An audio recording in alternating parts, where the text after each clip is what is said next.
పేరే సుందరం కంటి ముందే నందనం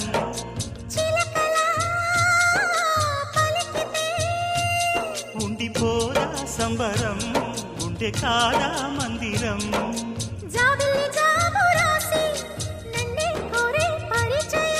పున్నగ పూలు పూసే వన్నే చిన్నే రసమయం